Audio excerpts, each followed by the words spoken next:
Good afternoon, everyone. My name is Antonia Bonellich, and on behalf of the British-German Association, I would like to welcome you to this online event. For those of you who are joining us for the first time today, the British-German Association is a charity and membership organisation that promotes mutual understanding and good relations between the UK and Germany. Part of what we do is to provide a vibrant forum for debates, talks, discussions, and learning about Germany and British-German relations. So we regularly put on events such as this one, along with other initiatives such as our monthly newsletter and our podcast. This sunny afternoon, we have the great pleasure of welcoming in person our patron, the British Ambassador to Germany, Her Excellency Jill Gallard, to an interview conducted by BGA Chairman Peter Barnes. Before handing over to Peter, a quick note on the technology. There will be a Q&A session after the discussion, and the Q&A will be conducted via the Q&A function, which you should be able to find at the bottom of your Zoom screen. If you click on it, you can start typing up and sending in questions. You have the option to like someone else's question, and the more likes a question gets, the higher it goes up on the list. So on that note, over to you, Peter. Thank you, Antonia. And Jill, may I echo Antonia's welcome to you as our patron, and thank you very much for hosting this first ever live in Berlin BGA event. Great to see you here. May I start by asking you why it was that you chose to become a diplomat and what advice you would give to people considering a diplomatic career today? Sure. So I think languages were always my thing. That's what I loved instinctively at school and seemed to be best at. And so that pushed me towards an international career, if I could put it that way. And also the desire to travel, which often goes with learning languages. I think also the fact that I love meeting people, I love different cultures, I love doing new things. So all of that made me want to do a job that involved being based abroad rather than just flying in and out for a day's meeting. And I often wonder as well if there was a bit of growing up in Northern Ireland was perhaps part of it, because the time where I was at school, the Troubles were still in full flow. And so you never even met English people in Northern Ireland. It felt quite insular because, Northern Ireland didn't have any tourism in those days. It's very different now, I'm pleased to say. So I think it was the thirst for new horizons that drove me towards it. And then in terms of what I would suggest to people thinking about a diplomatic career nowadays, well, I am biased, but I would say go for it because I've had the most amazing experiences. I've now wrapped up 5 European languages, I think. I've lived in various countries and made many friends and professional colleagues along the way. And I think if you want to make a difference and if you're interested in people and current events, there's no better career really, so I'd highly recommend it. One of the big changes during the course of your professional career has been the growing number of women in senior positions in the Foreign Office, and there is I think it was the first German colour film, had the title Frauen sind doch bessere Diplomaten, roughly translated, women are just better diplomats, and we now have the British ambassadors to the G7 countries are all women.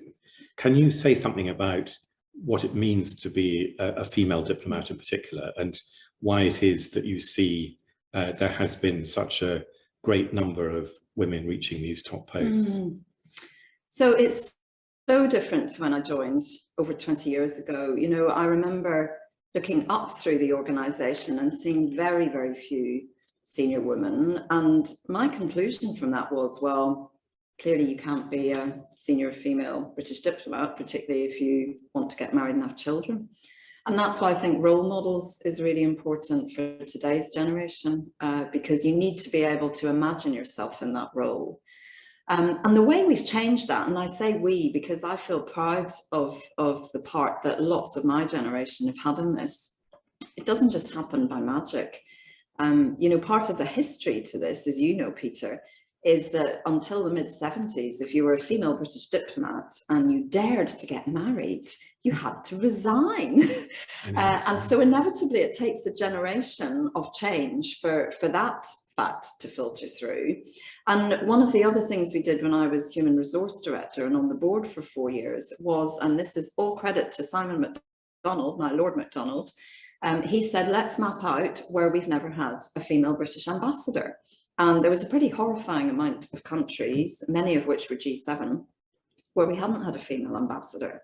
And then, of course, your challenge is, okay, let's identify the talent pipeline. What experience do those women need to get on the way to be credible for those jobs? Because it doesn't do anyone any favours to just appoint a woman for the sake of it. You've got to make sure they've got the right language, the right background to do it. And now I'm proud to say, quite often I have meetings now where there are more women than men in the room. And believe me, in my early career, that never happened. I was often the only woman. I should say it's also an advantage, in my view, to be in a minority gender-wise, because people remember you more. You know, if there's a room full of men and there's only 2 or 3 female ambassadors, the odds are that the politicians in the country where you are will remember who the British ambassador was. So there can be advantages. Yeah. You mentioned that you now speak amazingly 5 different European languages. German has always had the reputation of being one of the tougher European languages to learn. And there's a famous quote from Mark Twain that he would rather decline a drink than a German verb. Can you say a little bit about the particular challenges of learning German and whether you would recommend other people to undertake that challenge? Yeah, thank you for that quote. There are some great Mark Twain quotes about the German language. So I guess the first thing I would say is I learned French and Spanish at school, and that's what I did at university. I then learned Czech and Portuguese to degree level in order to go and do jobs in our embassies in those 2 countries. And the reason I mention that is that learning German after I'd learned Czech meant that German didn't feel quite so tricky. I was also lucky that I was at a school where we did Latin, so I kind of understood my way around all the different cases. But as those of you on screen and in the room who've heard me speak German will know, it's very much a work in progress. And I feel of all my sort of more common European languages, it's the one where I'm weakest. I understand it very well. I still don't speak with the fluency I would like because I only got 6 months of language training. And you have constant challenges. When I was learning it in our intensive language centre in London during COVID, I had to say to my teachers, everything in the news is about COVID. My COVID vocabulary is pretty good now, but I need some foreign and security policy vocabulary. And of course, more recently, I've had to gen up on military hardware vocabulary because of the tragic situation in Ukraine. So it's a constantly evolving feast. And then to answer the second part of your question, Peter, I would really recommend learning a language at school, I think, and indeed university. I wish more British students learned languages. I would say that it's my thing, but it's because of the connections you get with other countries and other cultures. You really need to speak the language well to get under the skin of the people. So whenever I can, I go into schools to extol the virtue of learning languages. I think the internet means that there's less of an incentive because English is so widely spoken, but it really matters to show respect to the country to speak the language. Well, thank you very much for those remarks. As you know, it's one of the BGA's main goals to promote the teaching of German in British secondary schools. So the support from someone in your position is really helpful for that. If I could move on to aspects of the bilateral relationship, one of the perhaps the biggest change in the relationship between the UK and European countries in the past few years has been Brexit. And I think Brexit has been particularly hard to understand for a lot of people in Germany. Can you say something about how you see Brexit has affected the view of Germans about the UK? Has it led to hostility, indifference, or what have been the consequences of Brexit for the bilateral relationship? So obviously it has made a difference, and I'm still struck by how, almost 6 years since the referendum, it is still usually something that comes up in the first 10 minutes of any meeting with anyone new that I have, not just in Germany, but all over Europe. And I think the way I've sensed the debate move, not just in Germany, but around Europe, is the first few years after the referendum, I sensed more anger, more bewilderment, more bafflement, frankly. And now there's more of an acceptance. So there's still regret that is often expressed. And I feel that disappointment, but there's also a willingness to look to the future. And I think when you look at events like Russia's illegal invasion of Ukraine, or if you look at climate change or the global pandemic, that's where you see we need to work together. And just because we've left the EU, as our Prime Minister often says, it doesn't mean we've left Europe. And we've had so much opportunity to show that in the recent weeks of this Ukraine crisis, that everything we've said about being the biggest European contributor to NATO, about European security being a key priority for the British government, we're putting our money where our mouth is, if I can put it that way. And it's tragic that, I'm saying that in the context of what's happening in Ukraine.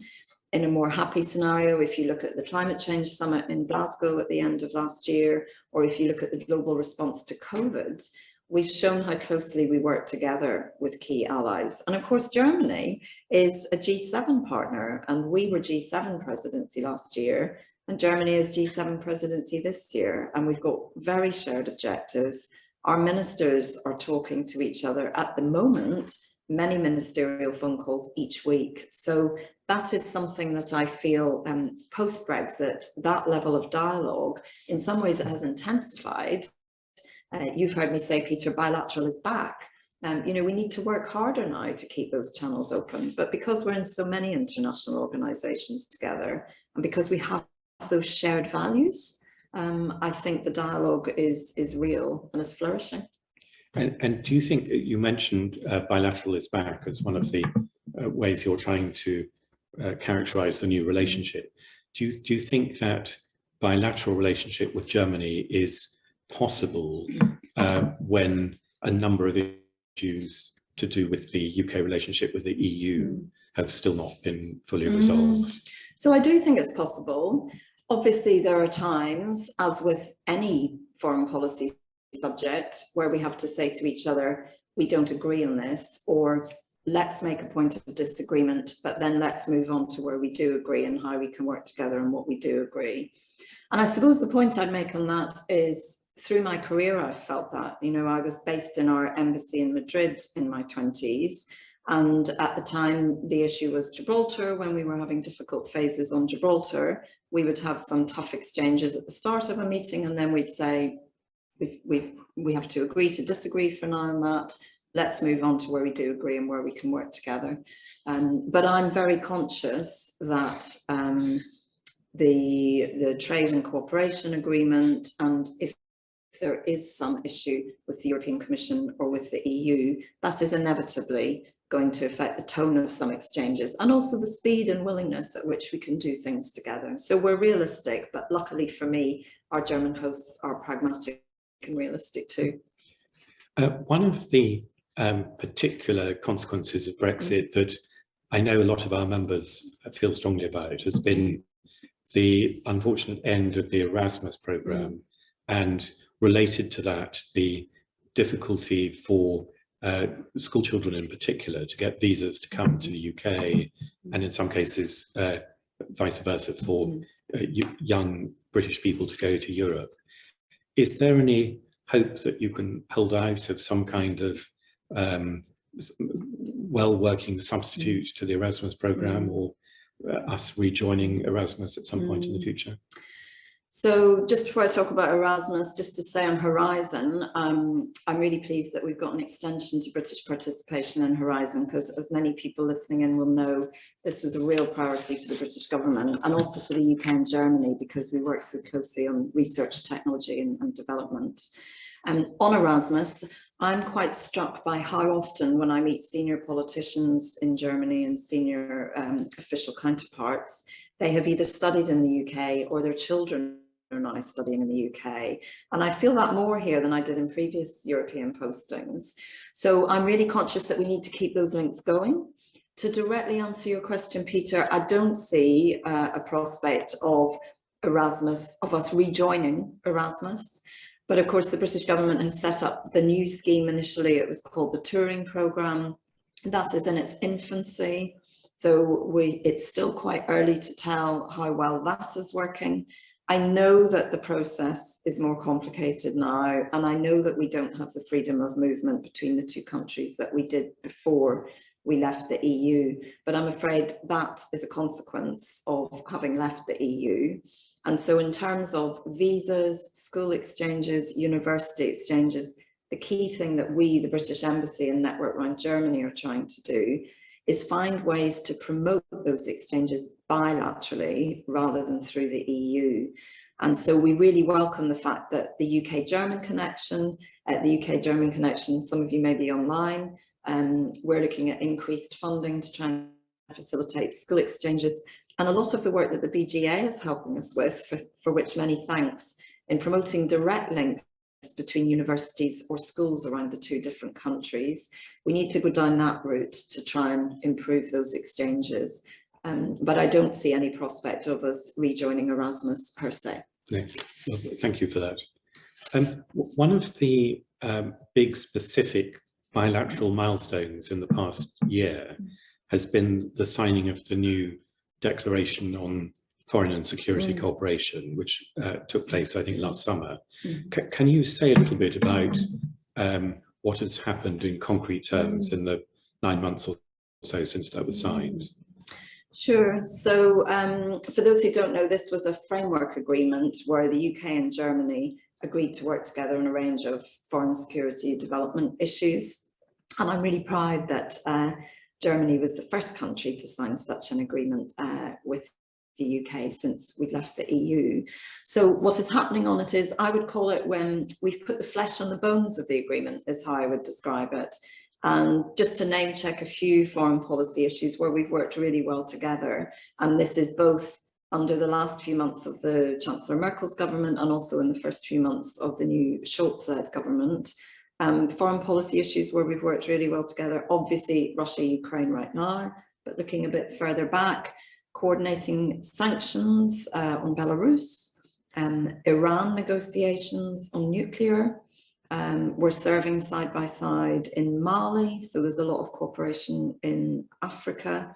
And more broadly, a lot more exchanges between senior officials and politicians on foreign policy issues like Indo-Pacific strategy, China, Western Balkans. So a lot more dialogue, a lot more exchanges. And I have to say, the easing of COVID restrictions and the vaccination programs post-COVID are really helping to move those discussions into in-person discussions. Only today, we've got a great British delegation in town for a conference on UK-German defence and security interests with the Friedrich Ebert Stiftung and RUSI. And that's the kind of connection that we've all been itching to get going again in person. Well, thank you. We'll dive into a number of those specific issues in a little more detail a little bit later on. But could I first ask, your time as ambassador has seen not just the end of the 16 years of 3 Merkel-led governments, or maybe it's even 4 Merkel-led governments, but the unprecedented 3-way so-called traffic light coalition, which was elected last year. I'd just be interested in your reflections on the change of style or the change of direction between the old German government and the new. So I suppose the first thing I'd say is we've just hit the 100-day mark. So it's still very early days. So a little bit about what hasn't changed and then perhaps a bit about what has changed. So on what hasn't changed is I feel that we have really good access, really strong desire to work with us. And, you know, I felt that in the access that I got in the first few weeks of this new government. You know, I'm really grateful to all the German ministers who were willing not just to see the humble old British ambassador, but also to do early phone calls with their counterparts. And, you know, we were so pleased that the first week in office of this new government coincided with us hosting G7 foreign ministers in Liverpool, because that meant that Annalena Baerbock and Liz Truss, our foreign secretary, were able to have the first of what has now become quite a few meetings in the flesh. So what hasn't changed is that level of cooperation, coordination has stayed really good. What has changed is obviously the fact that we've now, on a parliamentary level, we've got 3 German political parties in government rather than 2. And so we are itching as an embassy and a network to get parliamentary exchanges going. Most of the German Bundestag parliamentary committees have now been formed. And I think the double whammy, if I may put it that way, of the end game of the Brexit negotiations and the 2 years of COVID travel restrictions has meant that very few British and German parliamentarians have actually been able to meet in the flesh over the last 2 years. I mean, that's not a problem unique to our 2 countries. So we're quite excited about quite an intense programme of getting different parliamentary committees together, because of course a third of this Bundestag are first-time MDBs, and it's the youngest Bundestag, and so it's great that we're actually hosting a reception tonight, as you know, Peter, where we invited the newly elected German MDBs to come in and meet a lot of the team here. So it's working really well together. I would say inevitably that I think the focus on climate change in this government's coalition agreement, and because in large part of the Greens being in government, but not only that, it was something on which all 3 coalition partners agreed. That's really welcome for us in the UK, given that we are still COP26 lead through until Egypt's hosting in November. So there's a lot we're working on together. One of the saddest developments recently internationally has been the illegal Russian invasion of the Ukraine.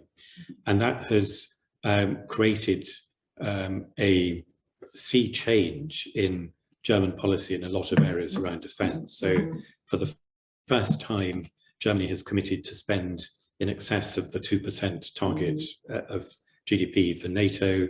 They've agreed to deliver arms to the Ukraine, where they've previously had a policy of not delivering arms to countries in conflict situations.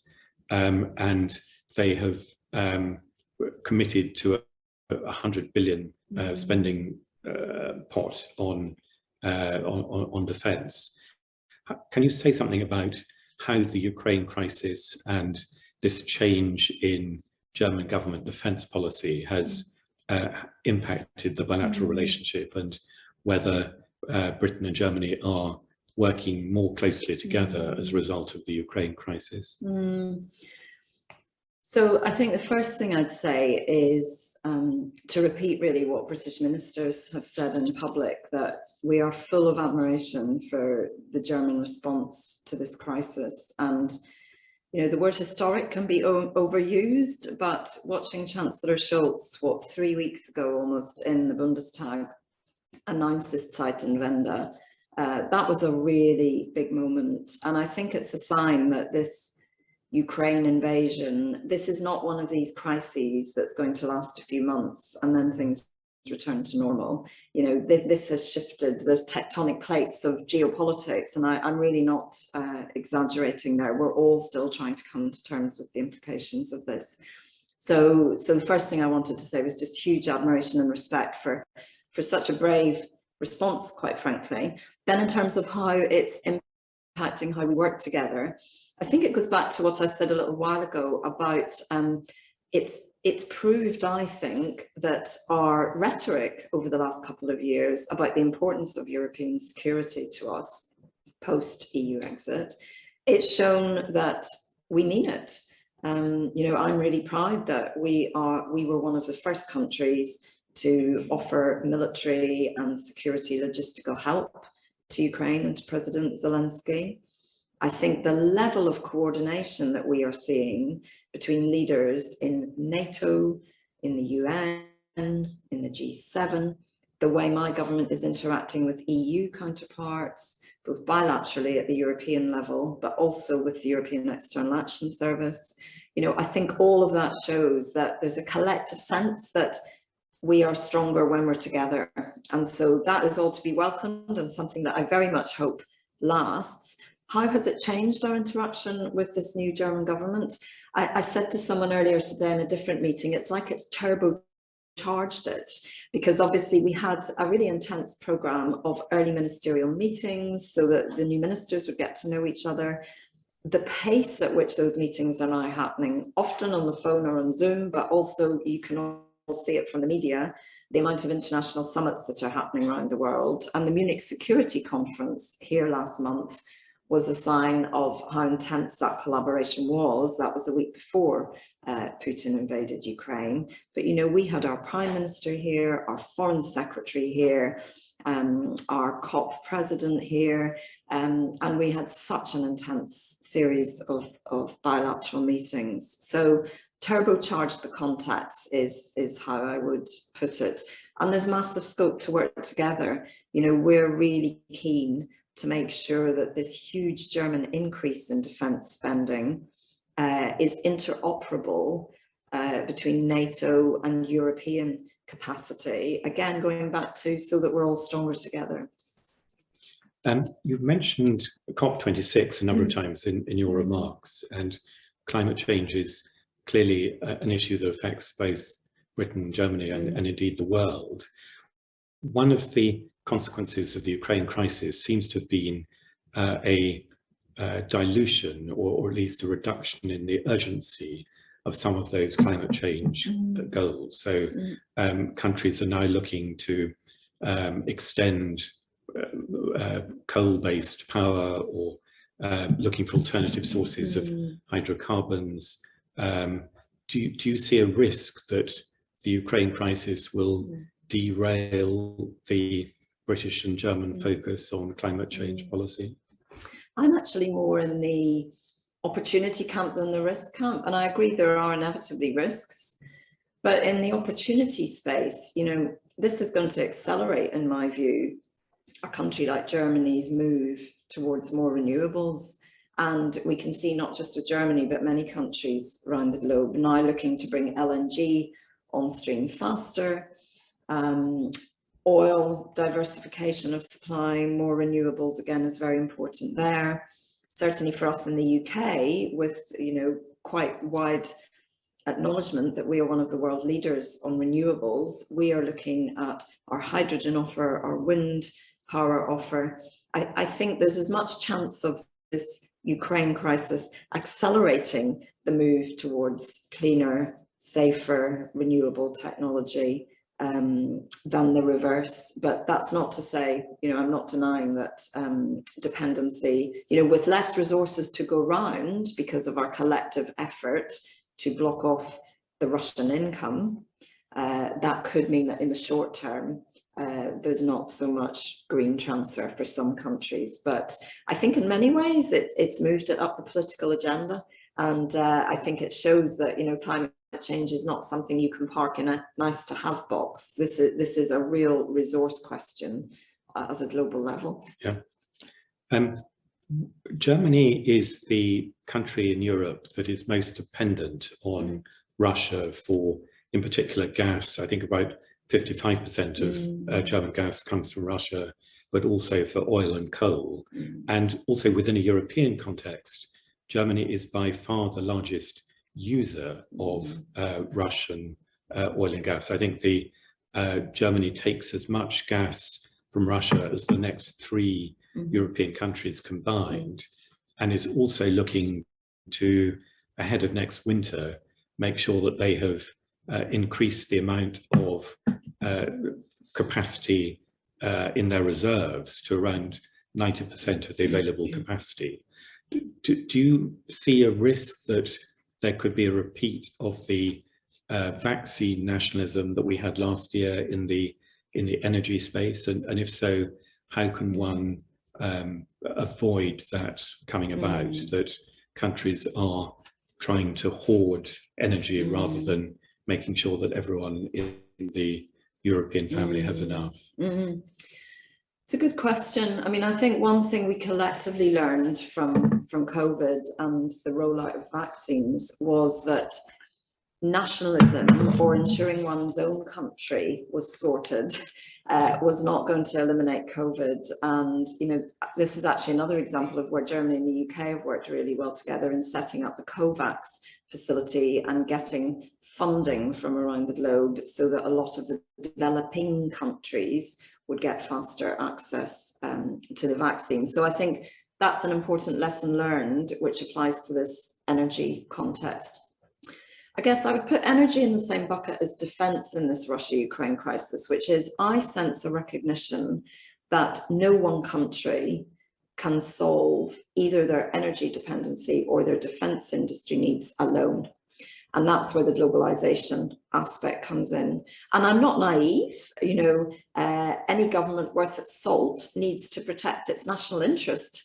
I think the question is, if one is too selfish about protecting one's nationals' interest, does that really protect them? Because if you've got countries across the border who've got issues, whether it's COVID or Russian oil, it is inevitably going to affect you. So I think I salute the fact that G7, NATO, UN, a whole array of international organizations and the EU are trying to come up with a common approach. I think there's also a recognition that none of us alone can put enough pressure on Putin to make him stop the illegal invasion of Ukraine. It goes back to being stronger together, and that's where the sanctions come in. So I think we just need to recognize that robbing Peter to pay Paul, if I can put it that way, is not going to stop this invasion and the tragic loss of life. We've all got to work together, and if that means pooling resources, either in the defense capability building space or in the share of renewable energy or alternative supply space, that's what we've got to do. Yeah. It's difficult though, it's difficult. I'm not saying it's all going to be easily achieved. Yeah. You were mentioning just now that because of the pandemic, it had been difficult to arrange for face-to-face meetings between parliamentarians of both countries. And I know that in the UK Parliament, there is the all-party parliamentary group on Germany. Here there is the Deutsch-Britische Parlamentarische Gesellschaft. Can you say, the Deutsch-Britische Parlamentarische Gruppe. Yeah. Can you say something about steps you're taking to try to encourage links between members of both parliaments now that we're hopefully emerging from the worst of the pandemic? Well, it's great that the conference season is back with us, if I can put it that way, and the ability of people to travel. So that's an early way in. And for us as British Embassy here in Germany, we're focused on getting in to see the relevant members of Parliament here who are committed, who are members of those different groupings. And every meeting that I do like that, I issue an invitation to visit the UK or to help organise a visit of a British delegation here. It's really only now, I think, that, you know, we're really seeing travel restrictions and quarantine regimes ease. And of course, people are very busy because of the Russia-Ukraine crisis. But for me, it's all about opening doors, creating networks and enabling people to do that kind of contact direct, because quite often they won't know each other. You know, that's where the embassy has a big role. It's making sure that the right people have the right calling cards of their counterparts, and using organizations like yours, Peter, using think tanks, university exchanges, using all of that huge array of contacts that we have between the UK and Germany to facilitate that dialogue. And if there's anyone from the German Embassy London on the line, a massive thanks to all of you, because I know you're very active on this as well. Last year we had the opportunity to work with your great Consul General in Düsseldorf, Rafe Courage, on a new regional partnership between Greater Manchester and the Ruhr area. Do you see a scope for more regional partnerships of that kind between Britain and Germany? Yes, I absolutely do. And that's a great example actually of where, you know, it came at a point in the COVID pandemic. So it was before Omicron. So we were able to get delegations from the two city councils together, and it was great that came to fruition. Well done again to the BGA for all you did on that. But yes, I do see more ways we can promote those exchanges. Just to give a couple of examples, I guess one that springs to mind is northeast of England and Lausitz here, you know, regions who were heavily invested in coal and are now looking at coal phase out. What can we learn from each other about how to ensure jobs or retraining so that the economy doesn't collapse? So there's a lot we can do on that front. I think also places like Ingolstadt with its car building industry, and again, Northeast England for us, diversifying beyond the traditional car engine to zero electric vehicles. That's an example of where we can learn from each other at local level. And only earlier this week, I was in Hanover and really pleased to hear that the mayor of Hanover is taking advantage of their twinning relationship with Bristol to go and visit Bristol this summer and look at getting some links between the two city councils. Again, I think at that level, it's a really good example of greening city centres, some of which was what we talked about in the Ruhr. So we very much want to promote those links. And I think a big country like Germany with 16 different regions, we're very conscious that we shouldn't be sat in Berlin. It's been one of the frustrations of COVID, not being able to get out and about around all the Länder, because there's so much at that local and regional government level that we could be doing. I should also say, you know, really good news that Baden-Württemberg and Bavaria have both recently opened offices in London. We're delighted to see that. And in fact, the president of Niedersachsen is travelling to London and Scotland next week for a series of exchanges on a really wide range of issues, including energy and renewables, actually. And those are the kind of links that we're working really hard to promote. That's really fantastic news. One last question from me, and then I will hand over to Antonia to moderate questions from the audience. What else can the British-German Association be doing to support the bilateral relationship? How can we best complement the work of the embassy? Well, first, just to reiterate what I said at the start, a huge thanks for everything that you do. So my first ask, I guess, would be more of the same, please. But I think, you know, it's all very well for embassies. We can open the doors for political links, for parliamentary links. Where you have a huge role to play is on civil society and those people-to-people links, and the people who straddle the British-German link, whether it's through family connections or education connections or previous working life. That's where you've such a big part to play. It's promoting those cultural and civil society links. And so the more we can work together, the better. And it's one reason why I'm really proud to be patron of the BGA. So more of the same, please, is my plea. Thank you very much, Jill. And now over to Antonia. Yes, thank you so much. We have quite a few questions in the Q&A box. So the first one is from John Morbick, and he's asking, is it not time to consider the resumption of forward deployed forces in Germany, perhaps not on the scale of the 70 years after World War II, but at a scale to re-establish deterrence? Do you want to do a group of three, Antonia? Shall we do that?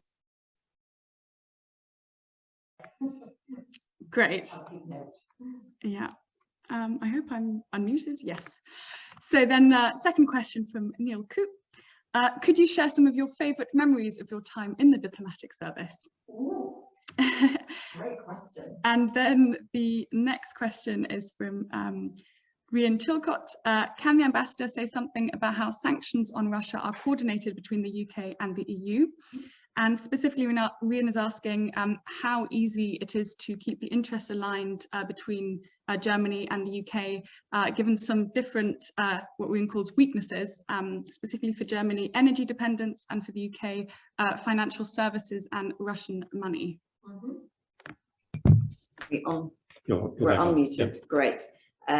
Right, thank you for the questions. So first one, John, is it now time to have forward deployed forces in Germany? Well, here, being British ambassador, you'd expect me to say this. It is for the German government to decide what they would like on their territory. What I would say is we're coordinating really closely in NATO in terms of NATO's eastern flank, and German and British forces and training troops are working really well together, particularly in the Baltics.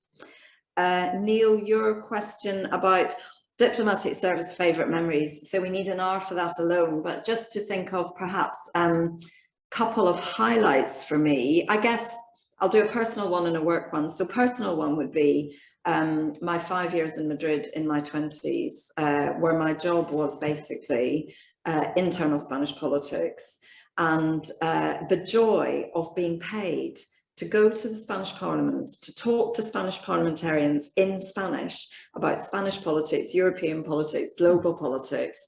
I just remember thinking, I'm the luckiest woman in the world. This is just the best job ever.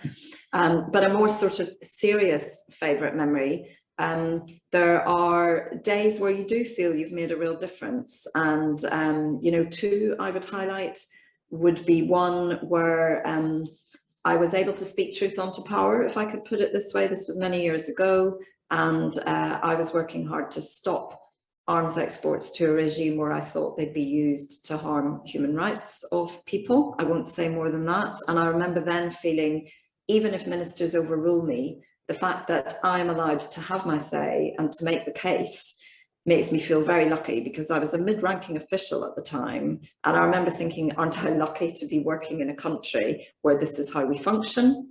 And then another day, a favourite memory where I felt really proud that maybe I made someone's life better for a brief moment was on a really high-profile consular case when I was ambassador in Portugal. And again, I won't go into the detail, but there are times where you feel you're doing what it says on the tin, if I may put that, because the diplomatic service is here to protect the British national interest and to promote Britain's interests. And obviously it's not every day you go home and think, oh, I got to do that today. But on the days where you do feel you've made a difference, it's the best job in the world.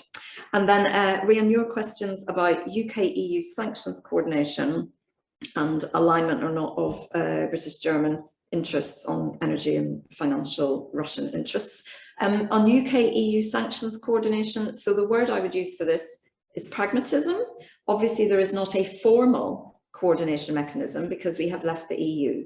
But this is where our wonderful ministers and their commitment to picking up the phone to their European counterparts and counterparts in the External Action Service, plus people like me and all the civil servants around the European capitals, it's our job to coordinate, just as we do with countries who aren't in the EU. So that has worked really well. German, British interests, yes, so I'm the first to say in meetings, look, we have a bigger problem with our dependence on Russian finance, particularly in London and the property market, whereas Germany has a bigger problem with energy dependence. And I always think it's quite important to articulate that, to say, we both want the same thing, which is to stop this illegal invasion of Ukraine, but we've both got slightly different challenges around how quickly we can do that. So there's an alignment of the end goal, is how I would put it. We want the same thing as Germany, but we've got to focus at different speeds on different aspects of those sanctions in order to get there. I'll stop there, Antonia, so time for... Thank you. We've got next batch of 3 questions. So the first here is from Duncan Johnston. In what further ways can the British-German Association best play in supporting the bilateral relationship? The next is from Mike McGeary. New UK immigration rules have put a stop to work experience as a basis for German secondary school students spending a short time in the UK. You may reference to the bilateral approach as possibly being the best way of developing school exchanges. Could you please say more about how that might be pursued? And the next one is from Gregory Evans. In your time living abroad, have you noticed a big difference in how foreign languages are taught outside the UK compared to how they are taught inside the UK? Thanks very much. Let me just write that down so I don't forget. So Duncan, your question about how can the BGA support us bilaterally? I think by going out there and doing events, even if the embassy, either here or the German embassy in London, can't be part of that, because, you know, I hate to say a silver lining to COVID, but, you know, one effect of COVID, I think, has been that being able to do this kind of thing digitally just gives it more power to our elbow, if I can put it that way. We can reach more people. So I think where you see a link between the UK and Germany, whether it's local, regional, national level, whether it's cultural, whether it's sport, whatever. If you think it would be worth an exchange and might drum up some extra interest, just suggest to the BGA board that we do it. And then if we as an embassy can't commit time or resource to it, it doesn't mean, you know, we can't be able to help in other ways. That might be suggesting guest speakers or that kind of thing. So keep the ideas coming, I think would be my suggestion, Duncan. Mike, oh yes, how can we promote school exchanges given that, you know, the intern and the work experience route is now much more complicated and in some cases not possible. So it's still early days is what I would say, Mike, and we're hoping to use this UK-German connection funding to try and get more links with individual institutions. But, you know, I'm not going to sit here and pretend I've got a magic wand to wave to say I can make it as easy as it was 2 years ago, because it is different, and that is one of the consequences of us having left the EU. So again, it comes back to where you see a personal connection, that can be a way in to get two different schools talking to each other or two different universities talking together, can sometimes unlock funding. And of course, there is a funding issue with visas and work permits, so it can help, but it's a work in progress. I hope we'll see more of these exchanges happening in the next year or two. I should also say, I think we haven't really felt the full effect yet because of COVID and travel restrictions. I think in some ways it might feel harder before it starts to feel better as travel opens up. And then Gregory, your question about the teaching of foreign languages. So, you know, I'm old enough to remember that when I was at school, you had to do a foreign language or possibly even two. I had the opposite problem. I wanted to do 4 and I was told, no, you can only do 2 and you've got to do 2 sciences. So I think what has changed is the importance on the national curriculum of languages, and therefore the range of languages that are on offer in the UK. I know just from looking at my own kids' schools, there seems to me to be perhaps less of a focus in many schools on European language and more of a focus on other languages like Mandarin or Russian. In some ways, the more the merrier, but for me, the most important thing is that everyone should have to do a language to GCSE, in my opinion. I think that's key. Compared to where you are around the world, everywhere I've worked, everyone has automatically had a second language, if not 3 or 4. And it's very humbling as a British person to see that. And I think we could learn from that. Have we time for 2 more questions, maybe, Antonia? Partly to back up what I was saying about the strength of contacts, I've got to go and join a ministerial phone call between 2 ministers now, so which is one of 3 today, just to get that plug in. So I'm sorry I've got to leave 10 minutes early, but I have time for 2 more quick questions before I run upstairs. Thank you, that's perfect. We have one more question actually. Here from Christina. To what extent do you consider a legal background useful for diplomatic careers? So we have opened this event to our Youth Bridge network. So there are a lot of people who are probably interested in diplomacy. So that's such a good question, Christina. And I'm really struck here and many other countries where I've worked, how at least half the diplomats have a legal background, or indeed have what they call a diplomatic academy, where you almost do an international relations masters for a year or 2. I'm quite envious because in the British system, we rely much more on what I like to call tradecraft, which is obviously you need a relevant background, but you learn a lot on the job. And our diplomats in London devote a lot of time to coaching new recruits and making sure they get the right experience. So do I think it's essential to have a legal background, Christina? No, I don't. Do I think it's useful? Yes, I do. And over the years, I've had to become a bit of a SWAT at different phases of my career on NATO procedures, on EU procedures. I was part of the team that set up the first civilian ESDP rules. And obviously, most of my career has been spent in and on the EU. So I could quote a lot of EU law at you. So I think it would have been useful and saved me a lot of time, but I don't think, I would say this, it's made me a worse diplomat, because of course every diplomatic service has its own legal advisors, and we in the British Foreign Office are blessed with a cracking team of legal advisors, and increasingly it's, you know, you need legal advisors across government. It's not just about the diplomatic service ones. So it's helpful, but by no means do I think you need a legal background or a international relations background, or indeed a languages background. Much as I'm banging the languages drum, I wouldn't want a foreign service that was staffed only by linguists, because we tend to talk a lot, as you're noticing, and you can get a bit of groupthink. So I really like the fact that some of my ambassadorial colleagues in the British diplomatic service have got really obscure degrees. My favourite was Emir Jones-Parry, who I think had a degree in crystallography, and he was one of our most senior and brilliant diplomats. So I mentioned that to kind of go back to where we started, that diversity is really important, diversity of thought as well as diversity of background or ethnicity or sexual orientation or gender. And I think that diversity is what hopefully makes diplomatic services across the world richer, lawyers or not.